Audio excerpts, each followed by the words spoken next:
I'm really excited to have Matthew back again for the second installment of a lecture series that I think we've been waiting to get cranking, and really glad that he's here and part of the program. It's a tremendous honor for me. I'd like to introduce myself real quick before I get to Matthew and do a few housekeeping things. My name is Nathan Fox. I'm chair of the MFA Visual Narrative program here at the School of Visual Arts. It's an MFA dedicated to visual storytelling as both author and artist.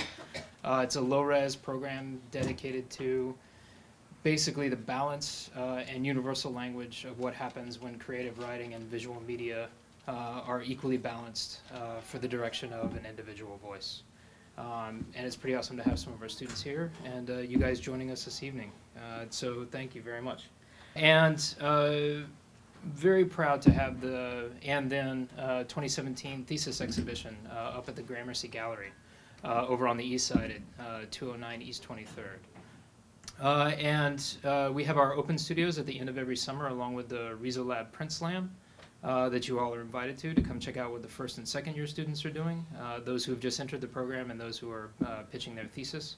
And kind of matriculating on to the last year and the thesis projects that are now on exhibition for the graduating class. And also the Lab Print Slam, which is where our artists in residence, along with our CE and Open Lab students, as well as our own who print in the Lab, can kind of sell their wares in an open book fair. So that'd be pretty great if you guys have some time and opportunity to check that out as well. So now on to Matthew. Who for some of you here, it sounds like needs no introduction, but I will do so just in case. Matthew Weise is a game designer whose work spans industry and academia. He is the co-founder of both Fiction Control and Empathy Box, companies that specialize in narrative design for games across media. He was a narrative designer at Harmonix Music Systems on Fantasia Music Evolved, the game design director on the Gambit Game Lab at MIT, and a consultant for Warner Brothers, Microsoft, PBS, the National Ballet of Spain, and other storytelling and game design. His work both creatively and critically focuses on transmedia adaptation with an emphasis on the challenges and the challenges of adapting game cinema into video games. And he has a breadth of knowledge, history, and story, and one reason why we're here this evening. Matt has given lectures and workshops on film-to-game adaptations all over the world and has published work on Aliens, James Bond, and horror cinema. Links to his works, writings, and game design, including his IGF-nominated The Snowfield, can be viewed at MatthewWeise.com. On July 22nd and 23rd, Matthew will be teaching a weekend workshop here for the program called Building Interactive Worlds Across Media through our continuing ed program here at SVA. There's a flyer up here at the table along with some additional material for the program. So without further delay, please give a warm welcome to Matthew Weise. Thanks, man. Thanks. Origins of stories. So yeah, this is called the Origins of Stories because it was another way of saying what did we call the talk last year? It was Where Stories Come From. Really because this is a sequel, but I didn't want to call it Where Stories Come From Part 2 because I didn't want to give the impression that you had to see Part 1, which you don't. But there's going to be a bit of a recap here. So yes, I'm Matthew Weise. I'm a game designer, and I have done some writing on transmedia storytelling from adapting film to games, and it's also something that I've worked on specifically with Warner Brothers and with Harmonix and Disney. So it's a topic that I'm really fascinated by, but I'm also, my degree from MIT is in comparative media, so I am kind of classically trained in this kind of media studies, cultural studies, media literacy space, so that's how I tend to view stories across media, and we're going to talk about games a bit because I come from video games and I'm a game designer, but we're going to start talking about where the stories originate in culture and in more mainstream media, and then talk about how they filter into games. So this is what I just talked about. I got ahead of myself. This is some visual information about the stuff I just told you, about where I, the kind of work that I've done, and some of the writing, some of the game design. And I also have a company, Empathy Box, which was Nathan mentioned earlier, which is doing doing narrative games. Okay, so this is a talk I did last year. Please look this up online if you want to get more information about the kinds of stuff, some of the stuff that we'll be expanding on today, although I will summarize it. And okay, so this is a summary of last year's talk. So last year I talked about where some of the major myths in our culture come from. And it's a talk about storytelling, but I wanted to use this culture, in this case, defining it as the nation, the country of America, as a way to focus that discussion. So obviously, when we talk about this stuff, it's not as if this stuff is unique to the United States, or it's not as if this is only stuff that matters in American popular culture, but it's just a way to focus what we're talking about and give us a common reference point. Obviously, each culture has their own version of not exactly these archetypes, but other archetypes, different kinds of archetypes, but we're going to talk about America in this particular case. This is what I talked about last year, so I'll just briefly go through this. The talk last year focused on these three main archetypes, and the last one we didn't get to, which is what this talk is going to be about. So last year, we talked about the archetype of the superhero, of the vigilante, and of the final girl. And then the team, which is what this talk is going to be about. So just briefly, the superhero, which I'm defining not just as any character who is considered a superhero in comics, but a character specifically that has biological superpowers, so somebody who is superhuman, and Superman being the kind of main expression of that. Talking about, one of the things we talked about last year is where that comes from in the kind of like deep unconscious of American culture. Again, if you really want more information on this, please check out the original talk online. But it basically boils down to Superman being a racial hybrid, or in his case, I guess a species kind of hybrid, coming from this other planet, in his case Krypton, and then coming to Earth, and the fact that he is here in a quote-unquote primitive place giving him superpowers. We talked about where that came from. We talked about the deep way that that's kind of embedded in America's colonial history. Superman is a revision of John Carter of Princess of Mars. It's a reverse of that. John Carter's a character who goes to Mars, and here he's a weak human, but on Mars he has superpowers. And how that is really an expression going back deep into American colonial literature and kind of frontier stories and literature of essentially what we would consider the hybrid hero, the white European who brings his, again, heavily saying here, quote unquote, civilized perspective or civilized mind, and kind of fusing it with the quote unquote primitive or animal nature of the indigenous population that the white settlers found in this continent. The idea of the white hunter as somebody who embodies the power of both civilizations, of the, again, quote unquote primitive indigenous continent and the white civilization of Europe, resulting in all these characters who are hybrids, and who it is because they come from, again, a quote unquote higher culture and meld themselves with this quote unquote primitive culture, are able to achieve superhuman things. And it's something that we see over and over again in the literature of these various genres. And essentially it's the white savior narrative. It's Avatar, it's The Last Samurai, it's Last of the Mohicans. Those who are familiar with Dune, it's Dune.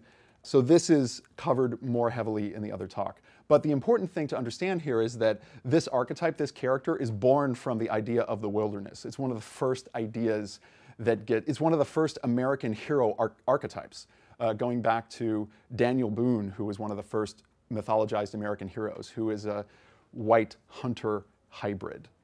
So the second character type I call the vigilante, and this character is an anti-establishment rebel. And it's important that they're anti-establishment because essentially they're a cop who feels that civilization is failing, the wilderness that has now become an urban space. This character comes from the urban space. Somehow this urban space that was meant to tame this wilderness hasn't, and it's still full of crime. So some kind of character who is usually a cop or either an ex-cop or some kind of law figure has to go outside the system in order to bring justice and bring law and order to this space. And of course we see this in the Western as civilization is forming in the frontier, when it's not just the wilderness, but cities are beginning. And that's mainly what the Western is about. Of course we have this in the Dirty Harry character, who is famous for being essentially an anti-establishment rebel. So taking something that was a kind of left-wing idea, the idea of rebelling against the government, but then turning it into kind of a right-wing concept where you're a cop who's rebelling against a weak left-wing system that is failing to bring law and order. And this is a kind of, for lack of a better term, kind of dark, gritty version of Batman that Frank Miller creates and then kind of continues into the kind of modern superhero, masked vigilante genre, like characters without superpowers, but they are taking the law into their own hands. And again, the urban space is the most important thing here, that it comes from the failure, I guess, of the cities to do what they're supposed to do in terms of bringing civilization to the wilderness. So the last one is the final girl, and I want to be really clear that not all these characters are final girls. If you're familiar with what the final girl archetype is, the final girl archetype really is only embodied by Jamie Lee Curtis on the left, and sort of Ripley in Aliens a bit, but it's basically a character, a woman who, in the subgenre of the slasher genre that films like Halloween or Nightmare on Elm Street, Friday the 13th, usually it's always a woman who fights back and either kills the killer or is the last person to die. So the reason I talked about the final girl last year is because the final girl is really what arguably breaks the door open for more, for women at the center of their own heroic narratives. And one of the things I talked about was how in the 80s you have these women who are fighting back in these movies, and then in the films like the Alien franchise, you have a character who in the first Alien is kind of like a final girl, like nobody believes her when she says there's trouble. A lot of the other people in the story ignore her, and eventually she's the one survivor because she's the one who's kind of observant of the actual danger.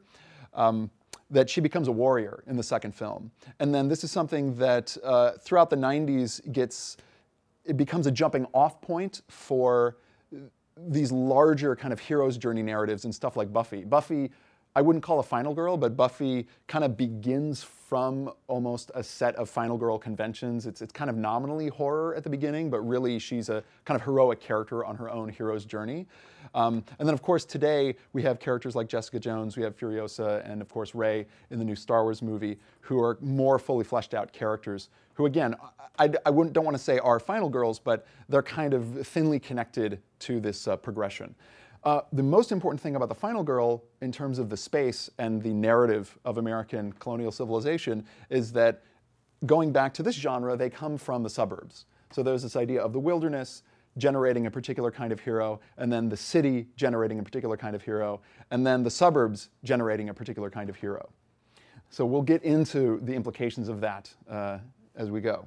So the other thing I talked about last year was what each of those archetypes, how they've been dealt with in video games.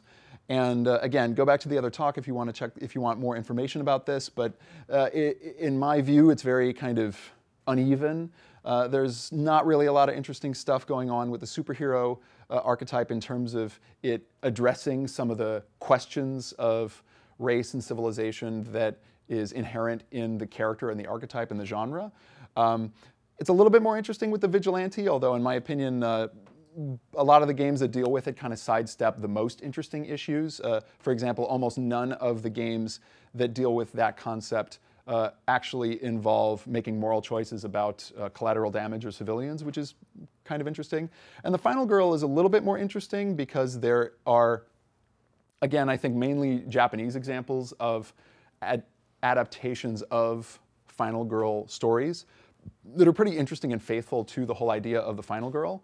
And it's only very recently that some of this stuff has actually gained a footing in the West. Like, for example, for years, they insisted on making Aliens games that were only about shooting things, and only after the massive failure of, I don't know, yet another game about shooting aliens, where did they greenlight the game where you're more like in a final girl role, trying to outsmart the alien who is essentially stalking you. So hopefully, that's a bit of a setup. Again, there's a lot more detail in the other talk.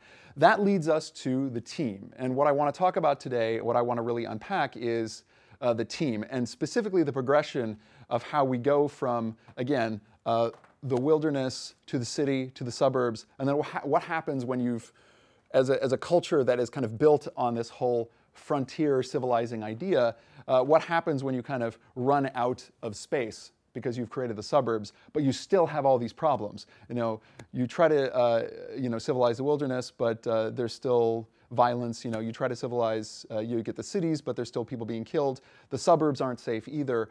And then what happens when you go back out into the world and find the next frontier? So we'll see what that's all about. The interesting thing about the team is that it's the synthesis of a lot of these other archetypes into a kind of like overarching system that deals with a lot of this stuff at once. Okay, so what is the team? The team is a multicultural group that goes out into the world to accomplish some kind of mission. This idea is really bound up in World War II. It gets, I don't want to categorically say this, but roughly it gets started in World War II, and it's an idea, it kind of comes down to the idea of the platoon or the squad in a wartime setting, but then after the war it kind of gets extended to all these other settings as well. The A-Team is kind of an 80s variant, post-Vietnam variant of it. Obviously Inglourious Basterds is like a recent movie version of it, but it's also about World War II. The Dirty Dozen famously has the World War II context. The Magnificent Seven is the idea in the West. And of course, again, films like Aliens have this kind of ragtag group of people who have a kind of particular racial ethnic configuration. Like it's important that it's a diverse group, at least diverse in the sense of how we see the racial and ethnic makeup of the United States as a country. So it's important to say here that this is not something that is like totally a uniquely American idea. Obviously, there are other cultures that have the idea of a team or a group that go out and do stuff and accomplish heroic things or not, or cause problems in some other way. But, for example, we have like the Seven Samurai, the Kurosawa film, which is Japanese, which of course the Magnificent Seven is a remake of. But the important thing about the team in the American context is, as I was saying before, the particular kind of diversity that it makes up. It's a microcosm of America's particular racial ethnic makeup. Where does this come from? I'm going to frame this as a more specific question, which is where does Star Trek come from? Because I think that Star Trek actually embodies in a really wide way a lot of these ideas that many other team stories also embody, but it embodies them in a way that I think is particularly illuminating if you look at the history of how it evolved. So, who is this? Does anybody know who this is? No? Yes, it's Gene Roddenberry. Have you ever seen this picture of Gene Roddenberry before? So most of the pictures of Gene Roddenberry that I've seen, I had to look for this online. I had to type in Gene Roddenberry World War II. Because most of the pictures of him I've seen are kind of like him in his kind of middle-aged Walt Disney kind of phase, where he's this kind of like really kind of happy-looking guy who's very jovial, and it's like, oh, I created Star Trek, I'm a utopian. It's great. I want to give you a hug, and you want to give him a hug that's like what it feels like. And again, he's not, for a military guy, doesn't look totally unhuggable here. But the important thing is that he was a pilot in World War II, and he was a cop after World War II, and his dad was a cop. So he comes from this history of like the military and law enforcement, and he wasn't particularly authoritarian. But it's interesting that this is part of his history because in the 50s, when he was a television writer, he wrote westerns and cop shows and military shows. And this became the, not exactly the entire template, but it became the part of the foundation for what became Star Trek, which originally was pitched as, does anybody know the original name that Star Trek was pitched under? But there is one. Like that there is one. It was originally called Wagon Train to the Stars, which is not as catchy, right? But it does say a lot about the history that Star Trek is meant to be connected to, what it's meant to evoke as it looks to the future, but is also trying to be a metaphor for a frontier expansion kind of, well, I was about to say conquest, maybe? We'll find out whether conquest is the right word or not. But there is a reason that the tagline is space, the final frontier. Frontier is a very carefully chosen word in the case of Star Trek. So the really interesting thing here is what did a return to the frontier mean after World War II? So it's very interesting to look at World War II as a kind of, I'm not sure if this is the best way to say it, but a kind of Christ-like event in American history where it's, in a way, the way we partition earlier understanding of the country and the culture to contemporary understanding of the country and the culture. It's almost like an AD, BC kind of historical event. So much of the modern understanding of the United States is tied up in the Second World War and what the Second World War, how it's been mythologized in terms of the way we see ourselves morally, which we'll get into. So the interesting question here is, what answer does World War II give to the question of the American frontier posed 400 years earlier? And the interesting thing here is that it takes the hybrid, the kind of ethnic racial elements that are combined in the individual of this kind of hybrid white hunter super character and democratizes it across a team of people. So the idea is that America has this supremely individualistic concept of itself. All of its kind of stories are about the individual conquering the wilderness and the individual taking the power of the wilderness or of the indigenous people of the wilderness and combining it with his own power and then generating this kind of superhuman energy. But because World War II was inescapably a team effort that everybody had to get behind, America needed to reformulate that kind of heroic concept across a group of people. So instead of a character who, for example, might be like half Native American and half white European, you would have a group where one person is the white European and one person is the Native American, one person is the African American, one person is the Asian American, and one person is Irish or Scottish or however else you want to divide this up. And that essentially becomes the team. But the team represents that kind of power dispersed against many different people. So the idea is that a team can be equal to one Superman or one John Carter. So how is this expressed in terms of what comes after World War II? Well, obviously, it's expressed in terms of the Cold War.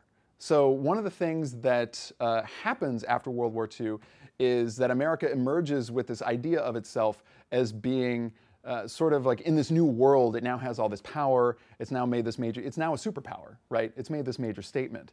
And so this idea of America that now has all this power, and the power, at least, in some sense, which is maybe not entirely true, but is part of maybe the propaganda of World War II, that this power is coming from the diversity of the culture. For example, World War II was one of the first times that the racial and ethnic diversity of the United States was presented to itself as being a very positive thing, in spite of the fact that there was Japanese internment and all these other things still happening, which makes it pretty hypocritical. But there at least was some sense that it's great that we have all these different kinds of people. We all have to pull together to accomplish this thing. And look, we did, and it was amazing. So this is a lingering feeling as the Cold War starts. And it is very much part of the optimism of the Kennedy era. And that is explicitly tied to, of course, the space program. And this is one of the main inspirations for Roddenberry, of course. So I don't know how many of you have thought about the connections possibly between John F. Kennedy and James T. Kirk, their names being similar, both of them being, I'm not sure if Kennedy was actually technically a captain. I know he was a lieutenant, but in any case, he commanded a vessel in World War II, and he was an exceptionally young commander of a vessel, very much like what makes Kirk special. Also, both people slept with everything and had this reputation, although I don't think that was necessarily part of the conscious connection that Roddenberry was trying to make. But there is something about Kirk that is heavily evoking, that is heavily evoking the idea of Kennedy's utopianism. So in a lot of ways, Roddenberry is looking at this promise, this humanitarian promise that Kennedy was making of what it means to be the well-meaning humanitarian superpower who has all this military might, but is willing to use it for humanitarian ends, and in fact feels like they have to use it for humanitarian ends as they emerge from this horrible war, as being something that he wants to project into this far utopian future. And Star Trek is basically that. So this is pretty explicit in the case of Star Trek, if you're familiar with Star Trek, but it's worth asking what actually this means from a kind of like left-right political spectrum in the case of that particular era versus now. So what's interesting is from the perspective of today, we think of Kennedy, or at least I think most liberals would think of Kennedy as kind of like the Obama of his time, right? Or you know, somebody who embodies these humanitarian ideals that everybody really likes, and he has this very popular idealistic view for the left. But some people would argue, or at least there is a kind of strain of thought that would argue that really what he represented was what we would call the old left, or the classic left, which today would be seen as a little bit more center or center-right. The idea that Kennedy was not totally against intervention, you know, did all sorts of stuff with Cuba, obviously the role that he played in kind of getting the Vietnam War going, all kinds of stuff that we have no idea how it would have played out if he hadn't you know, been killed. So because he was killed, it's easy to have this really idealized version of him. But some people think that actually, in a way, he's a proto-Ronald Reagan. That actually Ronald Reagan's policies of the 1980s were a lot of ways in line with what somebody like Kennedy would have done if he had kind of progressed along the spectrum that he was on. And of course, Reagan, I think by today's standards of conservatism, feels very tame. But he was essentially, you know, I won't say the beginning, but he was one of the major significant templates for how the right wing has shifted farther right. You know, he's anti-regulation about everything, and he's very strong about the use of military power, et cetera, et cetera. So what this does is it creates this idea, I think, of, and again, this may be a bit of an overstatement, but so what's really interesting about Star Trek is how, at least in the view of one writer, who he just runs a blog online. His name is Timothy Sandifer. I'm not quite sure how to pronounce his last name. But he wrote this article called Star Trek and the History of Liberalism, which is essentially about what I've been saying. It's about the kind of left-wing, right-wing politics of old Star Trek versus new Star Trek, and how it's about kind of like old liberalism versus new liberalism.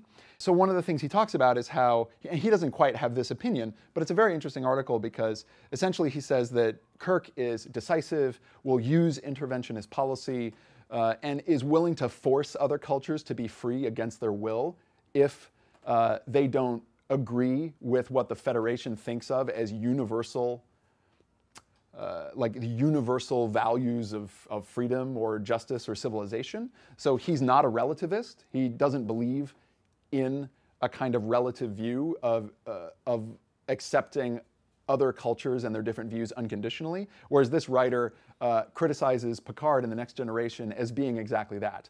Somebody who is like super wishy-washy, can't ever make decisions, is constantly evoking in Star Trek what is the Prime Directive. What is the Prime Directive in Star Trek? Anybody know?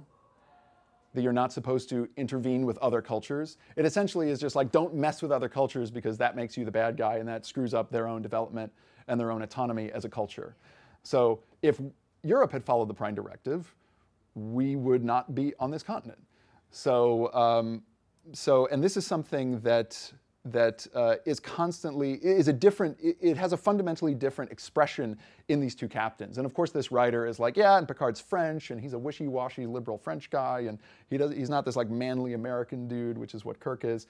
So, and again, I'm not saying this to agree with it, but I'm saying it because it's an interesting way to illustrate the way the politics of Star Trek has shifted. And if you look at it as an expression, as a kind of microcosm of a kind of a larger shift in American politics and American concerns with the kinds of stories it needs to tell itself as the culture evolves, it's very interesting.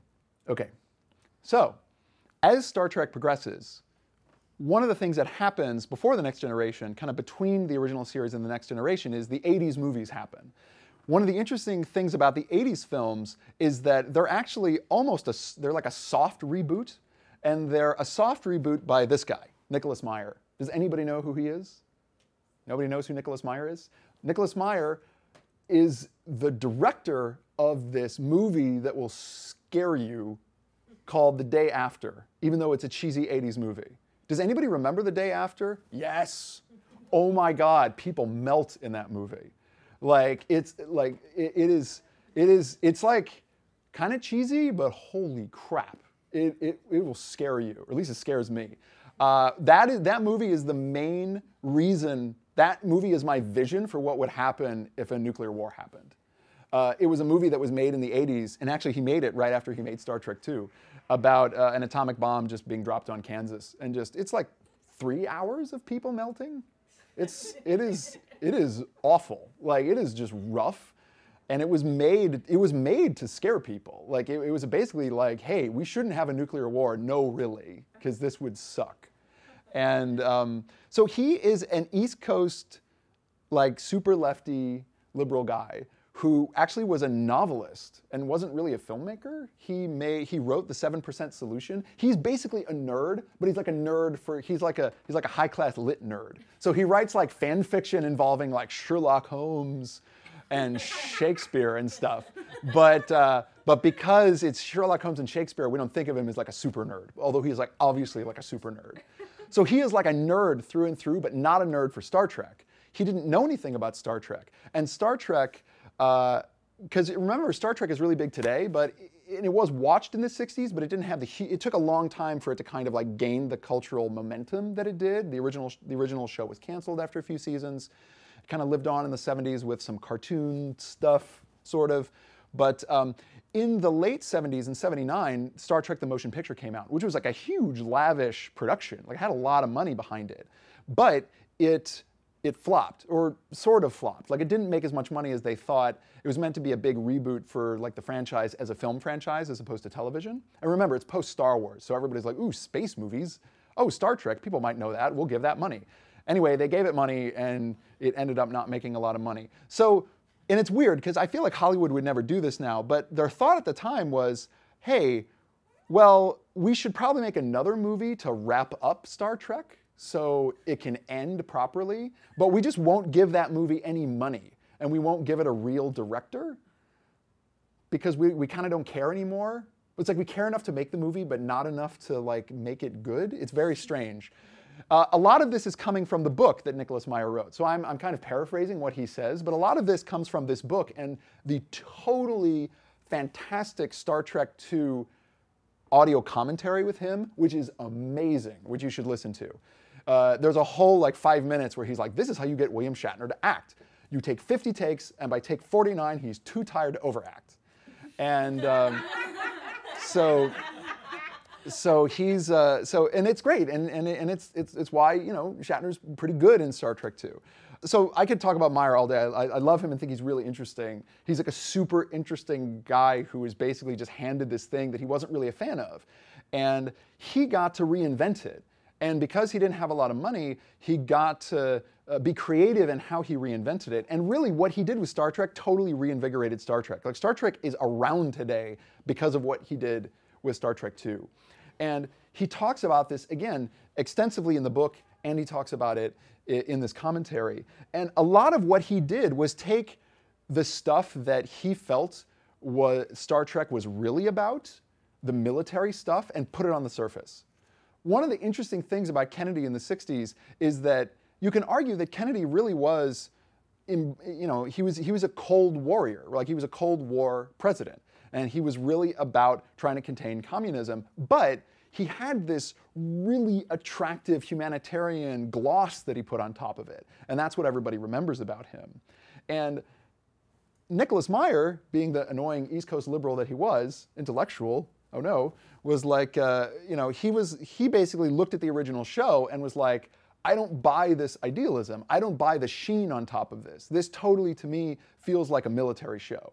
He watched the original show and he's like, no, no, no, this is not about, you know, a humanitarian mission. This is about, and this is the exact phrase he uses, gunboat diplomacy. He was like, this is a show about the Navy, and it's about going up to other people in your Navy boat and saying, do this thing, and when they don't do it, you shoot them.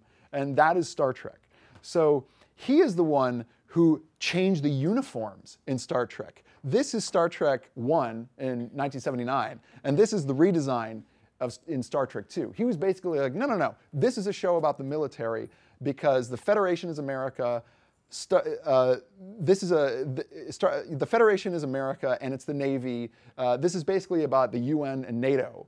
And it's not really about space exploration. It's about space as a kind of like extended metaphor for American geopolitics and what it means to be a superpower in this Cold War age.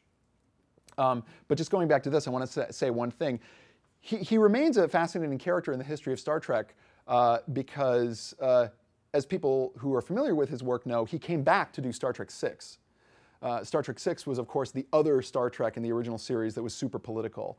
It was essentially a totally just like undisguised metaphor for the end of the Cold War and treating the Klingon Empire as a kind of thinly veiled metaphor for the Soviet Union and what happens when the two enemies have to reconcile. And Star Trek VI is all about Kirk trying to overcome the racism that he has for the Klingons. And there's a really interesting part of this book where Meyer talks about a kind of deathbed conversation he had with Gene Roddenberry, where Gene Roddenberry, remember, had just done Star Trek The Next Generation, which is much more a kind of new left, kind of non-interventionist, more utopian kind of show. His politics were changing.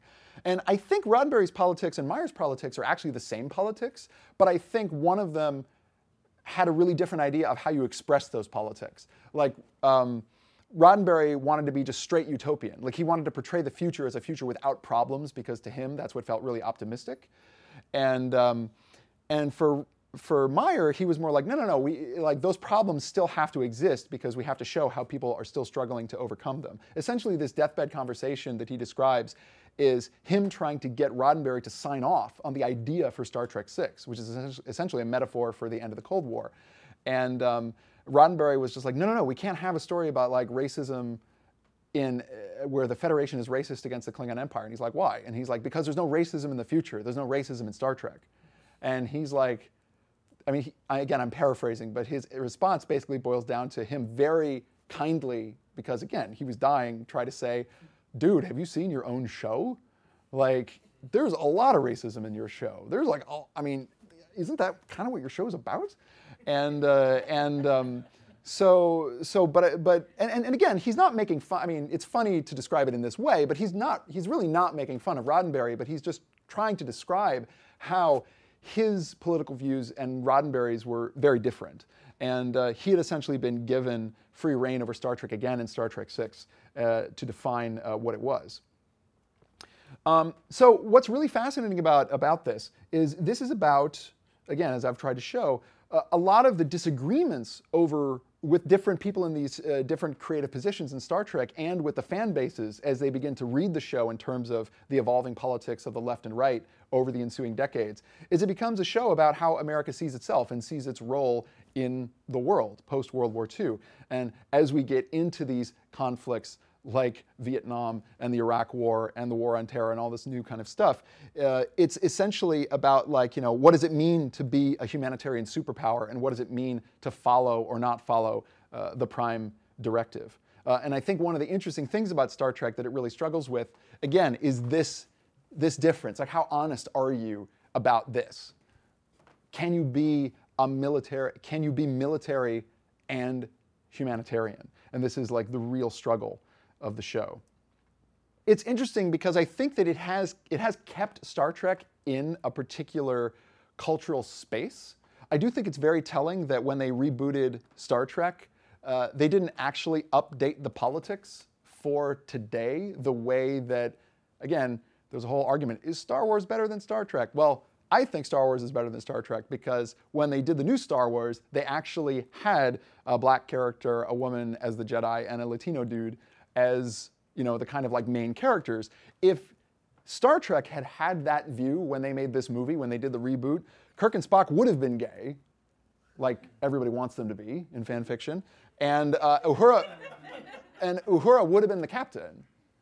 you know. And yeah, I mean, they made, you know, they made Sulu gay as a in the latest film, so as a kind of, even though George Takei was not happy with that. So they've kind of tried, and it's definitely like they've tried a bit, and it's obviously like updated somewhat in terms of its politics. I mean, they try to steer clear of you know, doing egregious things, but they don't do the kind of like fundamental things that would really signify it as being, how to phrase this, being to today's politics, being as progressive today's politics, what it would have been, what it was in the 60s. So like to have that particular configuration of characters in the 60s was radical then. It's not radical now. So you should change it something to radical now if you want it to be the same kind of statement, and they didn't do that. Doesn't mean it's a bad movie. I actually quite liked the reboot. I thought it was very good. But it does speak to something about Star Trek where it still is kind of in this mode where it's kind of trapped in the kind of geopolitics of the Cold War and NATO and the UN and Kennedy in the 60s, at least in my view. So it's interesting because it's something that arguably has to do with the fact that Gene Roddenberry died midway through A Next Generation, and since then Star Trek became highly codified, and there were a few people that came along in that time who could have reinvented it the way that Nicholas Meyer did. And Ron Moore, the creator of Battlestar Galactica, was a writer on Star Trek. And one of the things that he did when he did Battlestar Galactica is make a list of everything they wouldn't let him do on Star Trek. And Battlestar Galactica is essentially just that. So Star Trek had all these rules about what was and wasn't Star Trek. It had ceased to be flexible by the time that it was getting into the late 90s. So obviously, you know, Battlestar Galactica is not a perfect show, but the thing about Battlestar Galactica is that it is of its time. It is contemporary to post 9/11 science fiction, the way that the original Star Trek was contemporary to the 60s, whereas later Star Trek, when you had shows like Enterprise that were kind of failing to connect with audiences, was failing to be contemporary. Those of you who've seen Battlestar Galactica know it gets really heavy into issues of religion, racism, nationalism, all these different kind of things that are very obviously references to what was going on right after 9/11 and the wars that the United States was getting into all over the world. So we'll see what Discovery does. The Star Trek Discovery is kind of like the first time that Star Trek is actually kind of updating itself, maybe in this way. Interestingly, one of the first people they tapped for this show is a writing consultant, and I think also a writer is Nicholas Meyer. So we'll see if that helps. So on to this. So Star Trek is one example of this kind of thing, and it gives us, I think, a really nice narrative over the course of basically the second half of the 20th century of how the idea of the team evolves and how it responds to these kind of major cultural events. But obviously, this is something that is happening with a lot of different team narratives. And a lot of different team narratives don't follow the exact evolutionary beats of Star Trek, but they involve a lot of the same ideas, and they're essentially involved in a lot of the same, a lot of the same political anxieties that Star Trek is grappling with. So I'm mainly going to talk about the Marvel comics in terms of the Marvel Cinematic Universe, because I do think that is, there's a lot of interesting stuff going on in the comics themselves, but the films are kind of like the national global stage version of that, and in some ways are more indicative of what is going on or what the producers of the films perceive is going on in the kind of large market, kind of like culture at large. So they become interesting kind of barometers for that. So it is not an accident, obviously, that the first Avenger has to appear in World War II, that World War II is also the kind of psychic genesis of the Avengers. Obviously, Captain America as a character does come from World War II, but it is part of the same trajectory that we find in a lot of these narratives. So when we look at the original Captain America, the movie that they made that was the prequel to the Avengers coming out, it's just straight up the classic kind of multicultural, multi-ethnic World War II platoon team. He has this team before he gets the Avengers, and it's the again, it's the classic kind of like you have the African American character, the Asian American character, and I don't know, is he Irish? Is he? I'm guessing that based on his like comically exaggerated Irish features. Yeah, I saw the movie once. I can't remember all of it, but this is just like totally classic kind of World War II platoon. Again, the kind of like microcosm of American diversity. In the case of World War II, going out there and fighting the true evil, fighting Hitler. But of course, becoming a template for how we understand power and expressing power afterwards. What I find really interesting is how even a movie like Wonder Woman, which I think is pretty good, and meaningfully takes place not in World War II, but in the First World War, actually makes quite a lot of sense if you've seen the film. It takes place during the, there's some stuff about the suffragette movement in it, but it makes a lot of sense to actually set Wonder Woman's origin during the First World War. But there's still a whole bunch of signifiers in the film that essentially position it for the audience, at least initially in the early parts of the film, as being pretty much just like World War II. So they play up the parts of it that audiences will recognize as a kind of World War II genre film.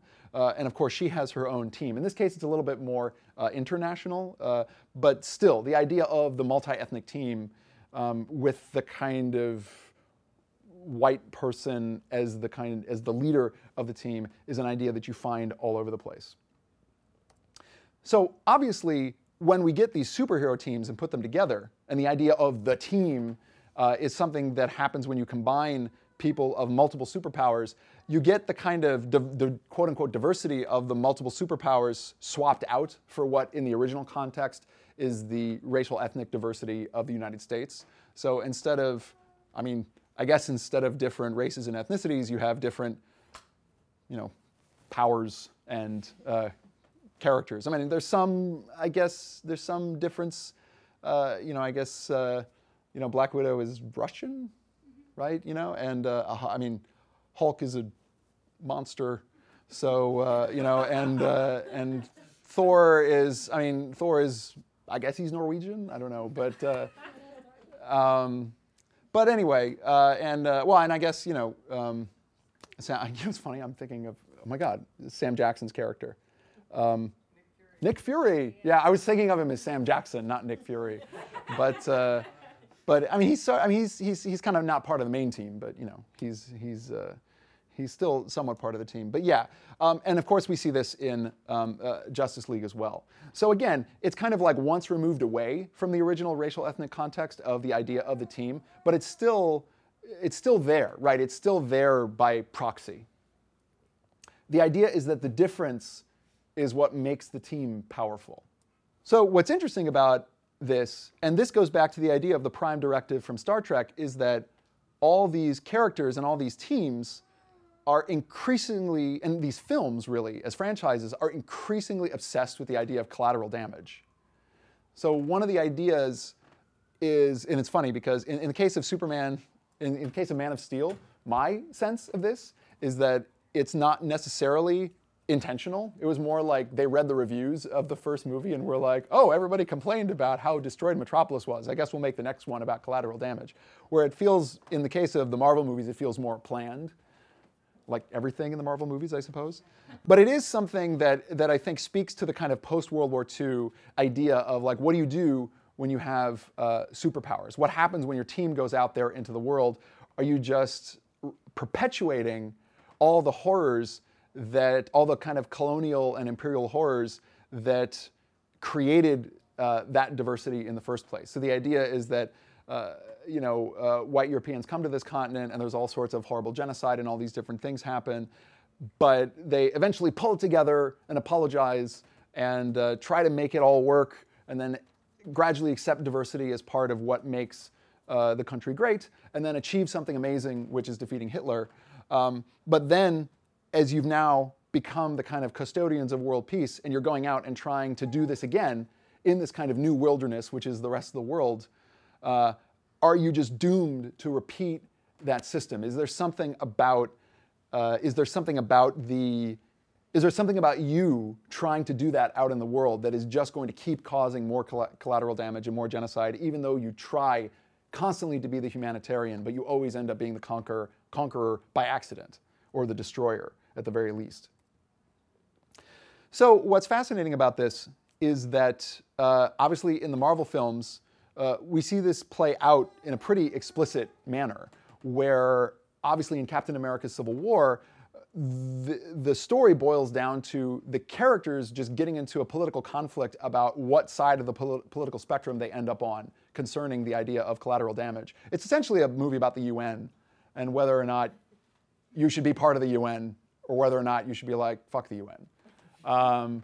So what's interesting about this is there is an article, and I'm forgetting the writer of the article, but there was an article written around the time that Iron Man 3 came out that was titled, it was something like Iron Man is the new Captain America, or Iron Man is the real Captain America, essentially arguing that in our understanding of modern American identity, Iron Man is Captain America. Tony Stark is Captain America because he's everything that we understand modern America to be. Like, he's the entrepreneur, he has this really brash attitude, but he has this heart of gold. Really, he is a master of high technology, but he still understands that you ultimately need to do this for humanitarian ends, versus the original Captain America, which is more about duty and these kind of classic values. And of course, those conflicts come to a head in this film. And what's interesting about this is that it's almost like 60s Kirk split into two people arguing with himself in this film about like what you really ought to do as a superpower. Are you beholden to international law, or is this still the wilderness? Is this still something where we don't have rules and we have to make our own rules? So, video games. In the case of games, there could be a whole separate talk just about how video games represent war and how video games represent conflict and things like collateral damage and civilians and all this kind of stuff. So, I'm going to be a little bit brief with some of this stuff just because it's a very complex topic. But I do want to just lightly go over some of the stuff that some of the games that have attempted or kind of seem like they're attempting to deal with these ideas, but perhaps don't really. But perhaps feel like they should. So the idea of the team, going back to the idea of like a military squad that goes out into the world and accomplishes things, is most obviously expressed in multiplayer games. Stuff like Counter-Strike, which has terrorists and counter-terrorists. Stuff like Team Fortress, where you're like a team of different people who have different powers who are trying to work together. So in a way, these ideas seem like they should deal with the themes and ideas that come up in stuff like Star Trek or Inglourious Bastards or the Avengers in terms of collateral damage or what have you. But they typically don't because they're more, are people familiar with the idea of esports? They're essentially sports. They're using these ideas as really a very thin excuse for the sports-like conflict of war on a kind of squad versus squad kind of scale. So there aren't civilians you have to worry about. There's not moral choices you really have to make. And interestingly, the team might be made up of different people because of the players, but in the world of the game, they're very interchangeable, right? The terrorists kind of all look the same. The counter-terrorists all look the same. And even games that where everybody is different and looks different, they tend to not essentialize people's abilities on racial and ethnic lines, mainly because that would, I guess, seem racist. It would seem like, oh, you're saying the black guy is always the strong guy who's not as smart as the other people, so we're not going to do that. So it's just going to be kind of a aesthetic choice. But the characters do have different abilities. that have to go together in order to survive and actually achieve your goals. So very, very thinly, the idea that diversity of ability is important to the team accomplishing things is expressed in these games, but it's not really it isn't extended to more kind of politically, socially interesting territory. Probably for reasons that are easy to guess and easy to understand, but it does have the effect that these games commonly evoke war and conflict while just totally sidestepping any of the kind of socially responsible, you could argue, things you could focus on in dealing with the topic. So obviously there's some games that have dealt with the kind of team directly, the World War II team. Single-player games, because they're single-player, tend to be a little bit more about one player engaging with a story world. So when there are games that deal with conflict and deal with the larger themes of collateral damage and stuff, they do tend to be single-player games. Commandos, interestingly, is a Spanish game, not an American game that's about a squad in World War II. And it doesn't really deal with the politics of it, but it is an example of an expression, a kind of a pure expression of that idea. One game that actually deals with, at least in my opinion, deals with more of the kind of social, political conflict, interpersonal conflict, is Valkyria Chronicles, which is a kind of like thinly veiled anime version of World War II. And it takes place in a kind of fictional Europe, but it's still obviously based on Europe in World War II. And the interesting thing about this game is it actually has racism as part of its system, which is very interesting. One of the things that this game has is characters who have abilities that actually directly affect their behavior on the battlefield, and the way that you position them on a battlefield versus other characters affects their ability to fight. And I apologize for this example. This was like the most instructive example I could find, and but unfortunately it is of a man-hating lesbian character.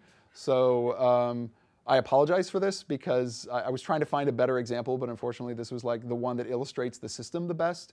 The idea is that characters, the idea is that she hates men so much that her accuracy goes down when she's actually near men at all. And this doesn't always take this form in this game. For example, there's a character who is an introvert. And if you put her near anybody, her accuracy goes down. And if you just leave her by herself, she is like the most awesome sniper in the world, where like one shot kills everybody all the time. Also, this game, the characters, you can see one of them up at the top right there. There's some characters in this world, again, it's like a fantasy race, but they're like slightly darker skinned than the other characters. And some characters actually have one of these qualities here that is, and I forget what it's called, but it's essentially they're a racist. Like they don't like the characters with the darker skin. And if you put them together, they'll argue with them, and their accuracy and other battlefield stats and performances will go down as well. So it's a game that is asking you, and I don't think the game, or at least, again, from my perspective, I don't think the game is saying these are good things, but really what it's doing is it's putting characters with pros and cons that actually that have to do with race, economics, their upbringing, and all these different factors, and making that matter in a very real, practical way as a kind of battlefield simulation. And again, this is not about collateral damage, so I don't want to give a sense that it's not really dealing with all the topics that you could deal with, but I felt it was important to mention because it is a game that's about a team, and it's about putting a team together where the race and ethnicity and gender and sexual orientation and all these other factors are actually relevant to the game directly, which is something that most games don't do. And again, there are things about this that are problematic, but the important thing is that it is part of the system, and that's what makes it interesting. If we're looking at general superhero stuff, most superhero games just don't even touch this. They don't present being a superhero as an interesting moral problem.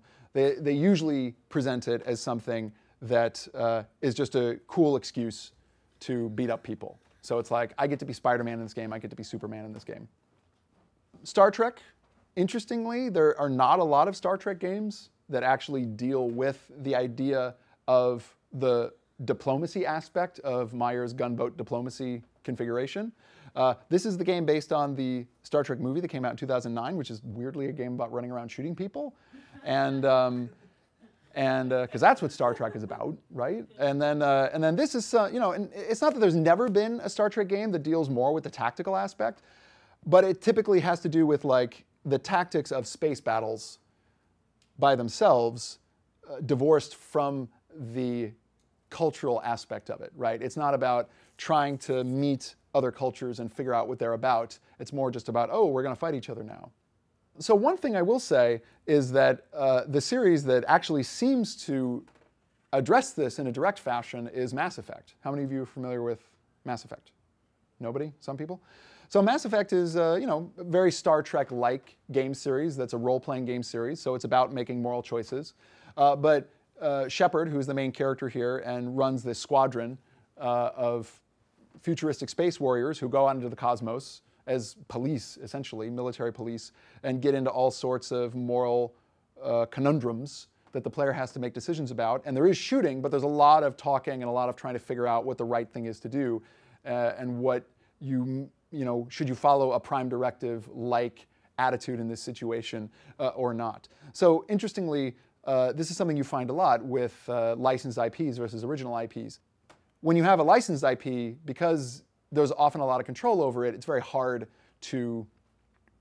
often very difficult to do interesting or unusual things with it. To, for example, say, hey, we're going to have a superhero game that's just about moral problems. People will be like, no, but our audience wants punching. And you're like, but the movie is about moral problems. And people like the movie. And they're like, well, this is a game. Games are about punching. So unfortunately, you run into this attitude a lot. So even though these ideas are in these genres and are why they're popular, it is why people go to see the Marvel movies. And it is why movies like Captain America made money, Captain America Civil War made money. There's not a lot of bravery in terms of games to explore those ideas, whereas something like Mass Effect, which is very much like a good show on the Sci-Fi Channel that's just like a good original Sci-Fi Channel show, can deal with all that stuff. And in a way, Mass Effect is kind of like what a great Star Trek game that is interested in all these ideas should be. So that is it. Thank you.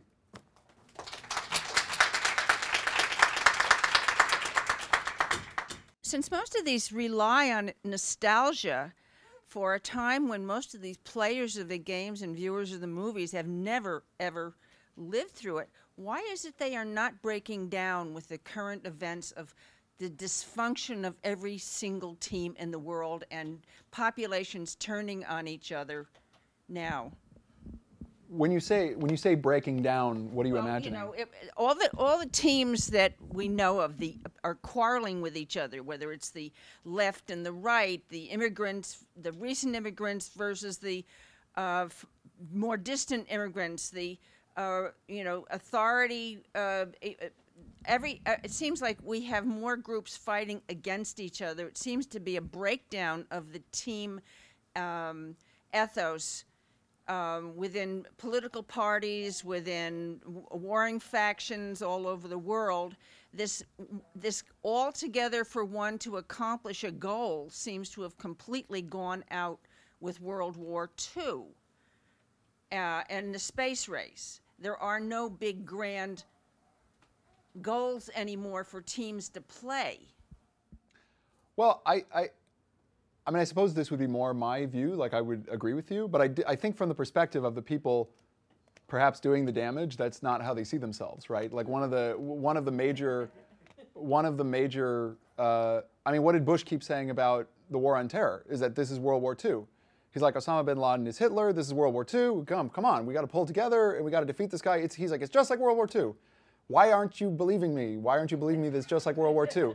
It's just like World War II, come on. It's World War II. God damn it, it's World War II, So I think that there. So I mean, I would agree that that's, at least from my perspective, that's kind of what's actually happening. But I don't think that's the perception within a lot of the groups of people who are perpetuating a lot of the violence and conflict. I mean, I think that the people who are doing things out there in the world that are violent are trying to accomplish something that, from their perspective, is they're trying to bring civilization, which is, what anybody who does this kind of stuff thinks that they're doing. I mean, thinking you're good is the only thing that really allows you to really be evil.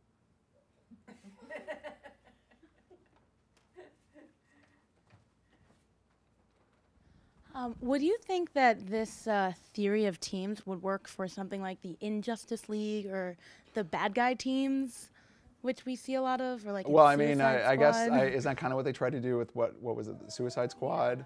I mean, well, that's exactly what Suicide Squad is, isn't it? Yeah. I mean, it's kind of like the evil version of the team, but really, it's a team of anti-heroes, right? I mean, in order to be sympathetic enough with them, even if you don't agree with their beliefs, there has to be something for you to grab onto as an audience, and at least find them sympathetic to some degree, even if you don't totally agree with their methods.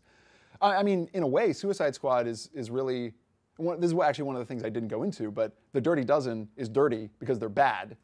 The Inglourious Bastards are bastards because they're bad and they have bad methods. So, now that you mention it, it may have been good to draw that out a little bit more, that in the world of teams, there are sort of the anti-hero teams and the kind of more classically heroic teams. And we get a lot of both, right? Star Trek is a really clear example of a kind of squeaky clean, heroic, not anti-hero kind of team. But the Dirty Dozen famously is supposed to be about like, oh, they were criminals and they were, we put together the worst possible group of people to do one last good thing to redeem themselves. That's also a classic idea, that they're criminals or there's something wrong with them. But by becoming a team, they become something more than the sum of their bad parts, so like in some way. Guardians of the Galaxy. Yeah, Guardians of the Galaxy is a great example. I mean, they're pretty likable in spite of the fact of being, are they criminals? Yeah, all of them are criminals. They're like the nicest criminals. They're really, really nice and they're endearing criminals, but like they're all bad guys. They're like really nice criminals. They're good bad guys. So I think that, yeah, I mean, they're criminals kind of the same way that the pirates in Pirates of the Caribbean are pirates, right? They're not really pirates. They're like, kind of like a costume party pirates. Ocean's 11's another really great example. Yeah, totally. So you were talking about these archetypes and where they were popping up in terms of history. So I feel like now more than ever, an archetype is like going to pop up due to current events. Do you think that might happen, or do you think that that's needed? Well, it's an interesting question. I mean, it's hard to. It's not as cut and dry as how I explain it. Obviously, a lot of current archetypes, a lot of what feel like new archetypes sometimes are like older ones that have been kind of repackaged somehow. Again, like Avatar is really John Carter, and which is really Superman, which is really Teddy Roosevelt. Who's really Daniel Boone? If you want to go back and check out my first talk. So I don't know. I mean, it's hard to think of like what a truly original version is. Like, I guess like the thing I was saying before about the final girl, like, as I was saying, I don't think that the characters like Furiosa and Rey are final girls, but there might be a newer archetype popping up, forming there. I mean, it's one of those things where you're like, ask me in 40 years. Yeah, you'd know in 40 years, but we won't know. You'd know in 40 years, but this stuff really ferments over time. That's really interesting to see that. Like, I never thought about it that way. So. Yeah, it's not that there isn't anything new. I don't want to give the impression. No, it's not that. It's what's relevant to what's happening now. We tend to understand the present and in the future in terms of stuff we already know, because that's the only way to understand things. Because it's hard to just start it. You can't really create an understanding of something from nothing. So you have to begin with something, at least as a template. So usually when new archetypes are created, they grow out of old archetypes. And at some point, it's like speciesation in evolution. It's like at some point, it's like they're a version of an old archetype, but then at some point they might become so significantly different that like an actual break occurs, and you're like, okay, this is a new archetype. This is like a new kind of character. So, and again, I don't want to be too essentialist about it because, for example, in the case of the Hunter whole John Carter multi-ethnic individual, I didn't really go into it. I kind of just talked about white Europeans coming to this continent as kind of like the beginning of that. Obviously, it's not. Obviously, the Puritans' conception of the wilderness and all these things have to do with the history of where they came from in Europe. And obviously, you can follow this stuff back like thousands of years, but it helps for an hour-long presentation to stop it somewhere. Anything else?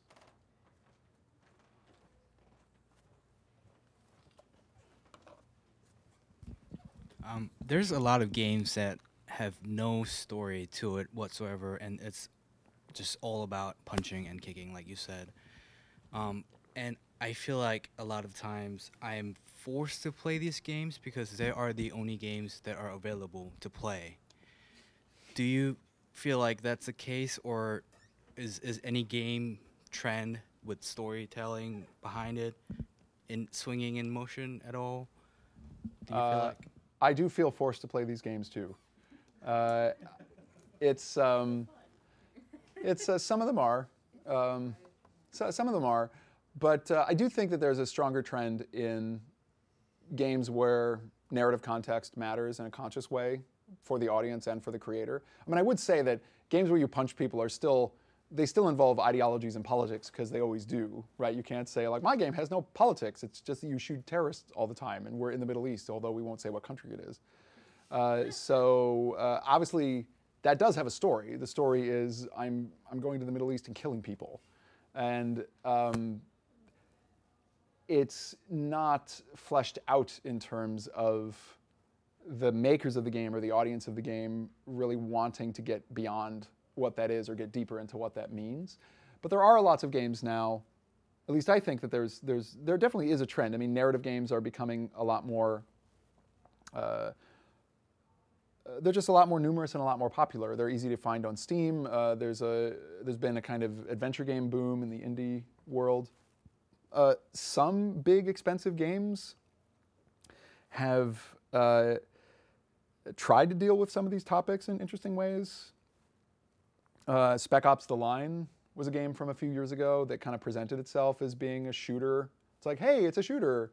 Again, it was like, go to the Middle East and kill people. Oh, actually, you're a horrible person. And the whole game is going to be about how horrible you are. And you're going to have hallucinations and you're going to lose your mind and all this kind of stuff. So, and again, that's not what every game should do. And there are some things about Spec Ops: The Line that are still kind of problematic, right? You're still kind of in the view of the invader character, which isn't necessarily bad, but if that's the only way we critique the idea, then it's a problem. But it is something that I think because of the rise of indie games, it's something that you're seeing a lot more of. And there are concerted efforts by bigger companies to address these topics when they can. But there still is, in general, I would agree, a dearth of dealing with the concepts that they raise, of video games dealing with the concepts that they raise. One of the things that I didn't end up talking about in this talk is the obsession with World War II that first-person shooters have.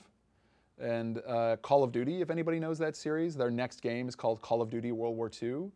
And it's like a big deal that it's World War II. They're like, we're going to do World War II. And everybody's like, whoa, they're going to, wow. And it's like a big marketing campaign. And it's like they're finally doing World War II. They're taking all that like incredible realism and huge expensive budget. And they're going to they're going to tackle the Great War, And, but what's weird is that Call of Duty started as a World War II franchise. Like back in the 90s, late 90s, early 2000s, it was only World War II games. And it's only when it was three games of World War II. They just endlessly did World War II because they're like, hey, you saw Saving Private Ryan? Here's the game of that again and again and again and again. And so finally they were like, oh, can't do World War II anymore. And And that's why they did Modern Warfare. That's why Call of Duty Modern Warfare is called Call of Duty Modern Warfare, because it's a way of saying not World War II. And then Advanced Warfare is like the kind of futuristic version of that, which is a way of saying it's more modern than Modern Warfare. And again, those games are obsessed with kind of like audiovisual realism, supposedly. They put a very high premium on dealing with the grittiness of war in a kind of presentational way, but not really in a not in the moral mechanics of war. There's some things in Modern Warfare that are a little bit interesting, but in general, the first-person shooter, the big, expensive first-person shooter genre is not about interrogating these ideas in a really complex way. So I think that actually has to do with the budget level of those games.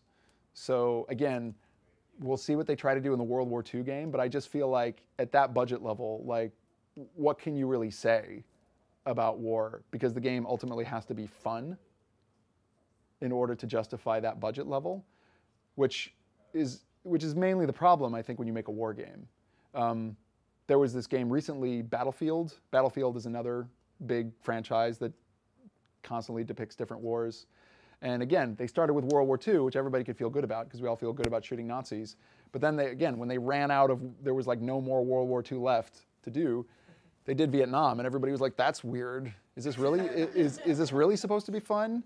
And then even more inexplicable, they did World War I, which is like the most ridiculous war to try to make fun. I mean, you shouldn't make any war fun, but World War I is just deeply hilarious. The idea of like trying to present that as a war that was like anything but just an endless, painful nightmare of like zero excitement and just death and horror forever. So it's like just a horrible, horrible, stupid war. And they made a game out of it. And they were like, hey, play it. It's awesome.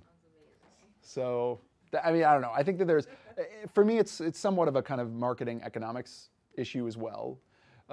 Video games have the problem that film doesn't quite have, where because you have to participate in games, at least in the mind of some people, that means they have to be fun, quote unquote. And that means they have to be exciting. Whereas I think something like Saving Private Ryan or The Hurt Locker or these war movies that still portray war in a kind of ugly way, but because you're just a spectator, it's a little bit easier to just kind of take in what about them you want to take in because you're not a participant. So you can make a huge big budget movie about World War II and have it be kind of horrible because you're just watching it. But if you did the exact same thing and it was a game, and all the game is you walk onto Omaha Beach and you get shot and your leg is blown off and then you bleed for 45 minutes and then that's the end of the game. They can't do that, or they won't do that. You know, so there's a real kind of conundrum there, I think, when you're talking about the needs of a blockbuster to address a particular topic.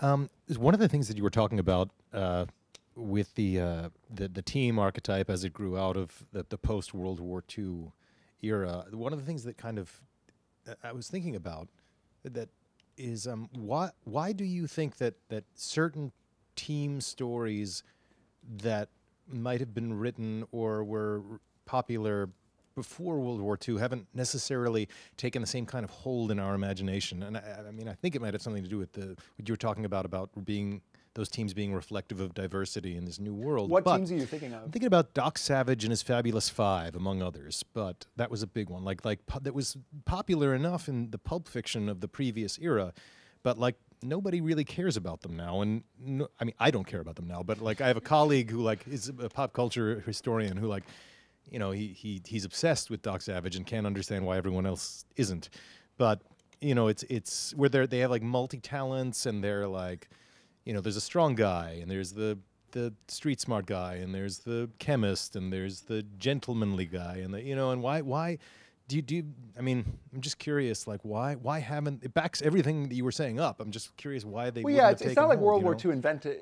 Again, it's not like, as I was saying, America didn't invent the concept of the team. World War II technically didn't invent the concept of the team either, but It just became relevant. there's something about the way teams are portrayed after World War II that are implicitly evoking the seismic event of that war and how it formed American identity in a particularly coherent way. And some might argue in a kind of disingenuous way, because I think that, again, like the whole idea of like in our diversity we find strength is not, it's not something that the cultural actually practiced necessarily, right? Because it's saying, it's great that we have all this diversity. Oh, by the way, we're going to send George Takei to a camp during this time. So it's not that was reflective of the real way that America behaved, but it was very much part of the narrative. In a way, like in times of war, there were certain just things that, for propaganda reasons, the culture just put aside. For example, hatred of communism in the Soviet Union. There is this totally amazing movie called Mission to Moscow from the 40s that was made by Hollywood. It's like totally pro-Soviet. You meet Stalin in it, and he's like a nice guy. And it's all about how the Soviet Union's like not really bad, and how there are allies and everything. So a lot of things happened in World War II where stuff that otherwise would have been dividers of people was something that was presented as being good. It's like, we have to be inclusive. We have to say this is good. Like, it's great that we have all this diversity. It's great that because we can draw upon all these different kinds of people, and that's what makes us who we are. Leaving aside the fact that some of them are here because of a history of slavery and some, but that's all behind us now. Now we're this awesome team. Who cares where we came from? But the white guy's still in charge. Which is why Captain Kirk is still there and everything. But so it doesn't really escape its history, but it's like really trying to take all this colonial history and like repackage it in a way that feels progressive. And I do think that that's something that I don't want to, who knows really why this stuff is popular? Like, and honestly, in my opinion, it tends to be a combination of like how well it's presented, how well it's crafted, and also how well it touches the zeitgeist or touches particular cultural threads that feel relevant to an audience. So it's kind of like if you have one or two of those things happening at the same time, you might catch a cultural wave and something might really catch on. I think it's a mistake to say that it's one thing that is happening. But and again, this is just like one view of this whole phenomenon. You could there's like other books, other ways of understanding this. I don't want to be totally essentialist and say, oh, it's this racial ethnic diversity thing about the team, and that's the only thing that matters. But it is, again, at least in following the trajectory of arguments that I'd used in the original talk, which was very much looking at America as a culture where race is kind of like an essential part of its understanding of power, that is something that gets extended into World War II and then split into an ensemble. So that's following that trajectory. But that's just one way to look at it.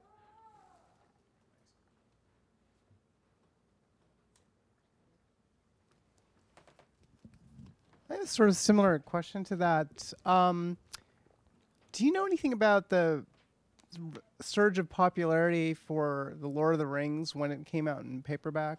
Because that was around the same in the 60s. It was around the same time. That's why Leonard Nimoy has that song about Bilbo Baggins. That's right. That he sings. Yeah, it's sort of all tied together. Has anybody remembered this? Yeah.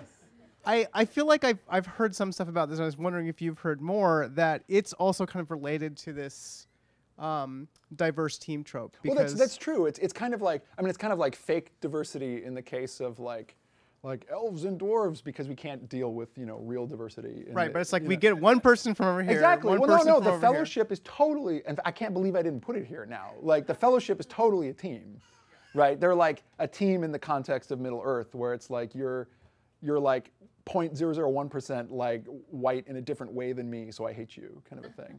Yeah, which is sort of like the geographical diversity of the World War II teams, right? Because Yes. they're not in the movies. They're all white people because like the black people had to be in their own separate units. Yeah, and I think that it's interesting that that's also part of the like retroactive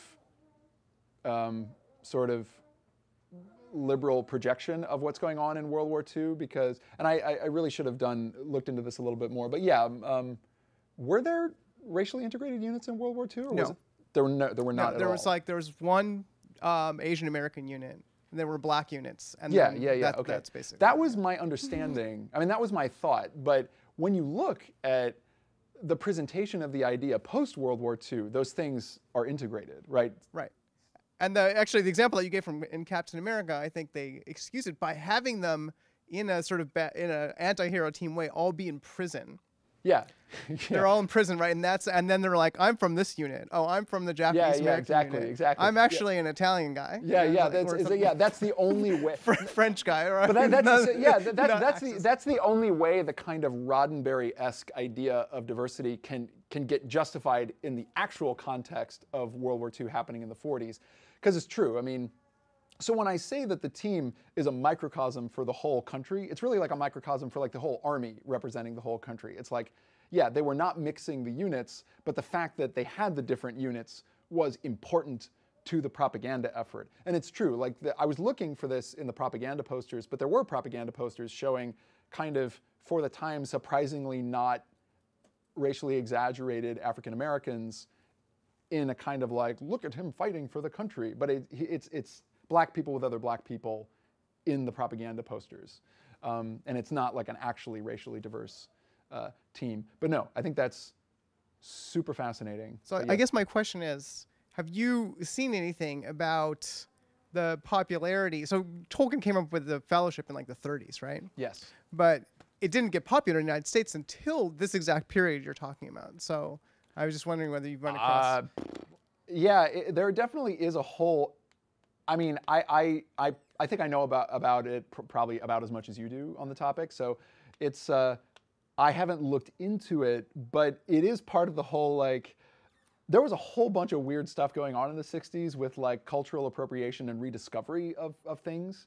So the fact that Lord of the Rings had that big kind of like upward surge in the 60s where it was like, hey, it's like cool to talk about Bilbo while we smoke pot, you know, and go to our Lovin' or like whatever, you know. And seriously, like I don't even know the name. Is the name of the song Bilbo Baggins? Yeah. Okay, yeah. Leonard Nimoy sings a song about Bilbo Baggins, and it's so 60s it'll like ruin your mind. It is it's pretty unbelievable. But yeah, I mean, I don't know. Again, I don't want to be like over essentializing, but I mean, maybe it's something that had to do with the ethos of the time. I think that Star Trek maybe was there a little bit early because when did it go off the air? Was it 66, 67? 66, but yeah, 67. But it's almost there a little bit early, and it's a little bit kind of like uptight and contained in its view of diversity. Like it has that diversity, but but what became popular in the late 60s is a much more loose, crazy, free love, countercultural expression of that. And yeah, I guess Kirk is kind of like that again with all the sex and everything. But it's hard to say exactly why those things catch on, but I mean, was it the fact that there was a fellowship with this diverse group of people? I'm not, my guess is not that that's like the main reason, but who knows? I mean, who knows why, who knows why hippies were into Bilbo? I'm not entirely sure, but maybe, but there is something about the rise of fantasy though, at that time. And Lord of the Rings is not a direct metaphor for, wasn't he writing it at the time of World War II? Am I wrong? Or? Before mostly? Okay. Because Tolkien himself is like, it's not about World War II. He literally says this in one of the intros to the book. But yeah, no, that would be a totally interesting thing to that would be a really interesting thing to look at in a future version. And now I am kind of interested in the Fellowship and like where it falls kind of on this spectrum of teams. The important thing about the team is that people overcoming racial ethnic tension to combine into a team is important. And that has its genesis in the kind of like real races and ethnicities of America, but as it gets extended into other genre fiction, it tends to take the shape of, you know, the fantasy races or fantasy ethnicities that have to do with a particular genre.